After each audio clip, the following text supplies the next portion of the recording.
ایک زمانے کی بات ہے جب بغداد علم، دولت اور اقتدار کا مرکز تھا۔ عباسی خلیفہ ہارون الرشید کا دور تھا۔ بازار سونے چاندی سے بھرے رہتے مگر دل اکثر خالی ہوتے تھے۔ انہی گلیوں میں ایک درویش صفت انسان گھوما کرتا تھا جسے لوگ بہلول کہتے تھے۔ لوگ اسے دیوانہ سمجھتے تھے مگر حقیقت میں وہ اللہ کا ایسا ولی تھا جس کی دیوانگی میں بھی حکمت چھپی ہوتی تھی۔ بہلول کے کپڑے سادہ، سر پر مٹی آلود ٹوپی اور ہاتھ میں ایک لکڑی کی چھڑی ہوتی۔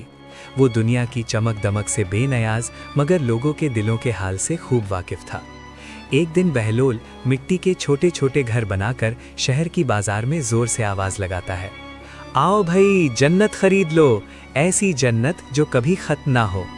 بازار میں ہنسی کی لہر دوڑ گئی، لوگ یہ دیکھ کر زور زور سے ہنسنے لگے مگر بہلول بدستور پکارے جا رہے تھے، نہ غصہ نہ ناراضی، بس عجیب سی سنجیدگی۔ اس وقت ایک مالدار تاجر جس کے کپڑے قیمتی اور لہجہ غرور سے بھرا تھا آگے بڑھا اور ہنستے ہوئے بہلول سے کہتا ہے، بہلول یہ جنت مجھے کتنے دینار میں دو گے؟ بہلول نے اس تاجر کی آنکھوں میں آنکھیں ڈال کر کہا، یہ جنت تم خرید ہی نہیں سکتے۔ تاجر چونک گیا۔ بہلول نے آہستہ مگر گہرے لہجے میں جواب دیا، کیونکہ تم نے کبھی دل سے کچھ دیا ہی نہیں۔ تاجر شرمندہ ہو کر پیچھے ہٹ گیا اور لوگ خاموش ہو گئے۔ اسی ہجوم میں ایک عورت کھڑی تھی، اس کے کپڑے سادہ تھی مگر آنکھوں میں خوف خدا تھا۔ اس نے بہلول کی باتوں کو مذاق نہیں سمجھا بلکہ دل میں کپکپی محسوس کی۔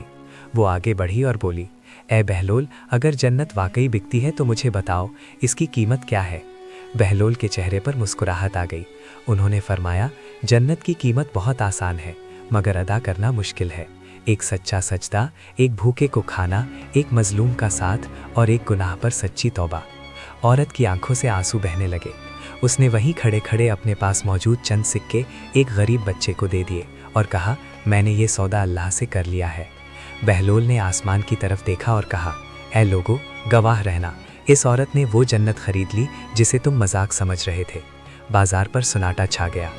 یہ خبر جلد ہی اس دور کے خلیفہ ہارون الرشید تک پہنچی۔ انہوں نے بہلول کو دربار میں بلایا اور پوچھا، کیا یہ سچ ہے کہ تم جنت بیچتے پھرتے ہو؟ بہلول نے مسکرا کر کہا، میں وہ جنت بیچتا ہوں جو تمہارا خزانہ بھی نہیں خرید سکتا۔ خلیفہ نے حیرت سے پوچھا، وہ کون سی جنت ہے؟ بہلول نے جواب دیا، وہ جنت جو قرآن میں ہے، جو ایمان اور عمل صالح سے ملتی ہے، نہ کہ تخت و تاج سے۔ یہ سن کر خلیفہ کی آنکھوں سے آنسو نکل آئے۔ بہلول نے آخر میں کہا، لوگو، دنیا میں سب کچھ بکتا ہے مگر جنت صرف ان کو ملتی ہے جو اپنا نفس بیچ دیتے ہیں اور اللہ کو خرید لیتے ہیں۔